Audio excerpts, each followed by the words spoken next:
Good day, everyone, and thank you very much for having me as a keynote speaker at the conference. My name is Alex Mihailidis. I am a professor at the University of Toronto and also the scientific director and CEO of AgeWell. Today, I'm here to talk to you about technology and aging, specifically what we've been doing in this area, what we should be doing, and how we can move our work forward. So let's start off with some background. We've all, such as the rising tide, the gray tsunami, or other terms that are really meant to strike fear in us about the growing number of older people around the world, which is funnily depicted in this cartoon here. And the message that we're getting around this rising tide is that globally, our healthcare systems are being faced with this challenge of caring for an increasing number of older people.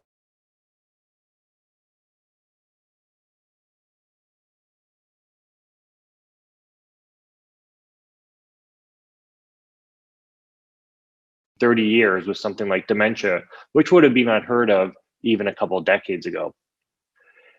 These days, during the pandemic, obviously this rising tide and this crushing feeling on our healthcare systems as we care for our aging population who are facing COVID-19 is even more so being seen in the day of light.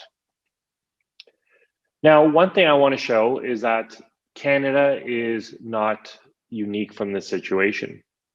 When you look at this map, the red color countries are those that are going to be considered super aged.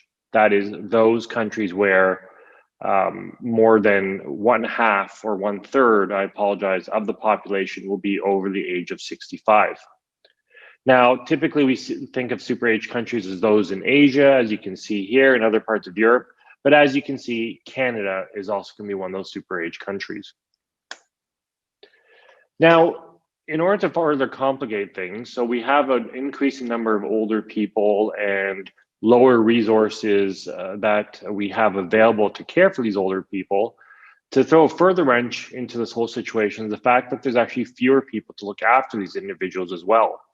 As you see in this graph, and I won't go into detail behind it, but basically what you can see is the trend is that there's fewer number of family caregivers that are available to provide this everyday assistance. This is because obviously the demographic is changing. Caregivers are becoming younger. They're part of what is known as that sandwich generation, where they're looking after their own young family at the same time. And it's not unheard of that there's great distance that is separating the family caregivers from those that need assistance. For example, here in Canada, it is not unheard of to have children living in Vancouver on one side of the country who are looking after their aging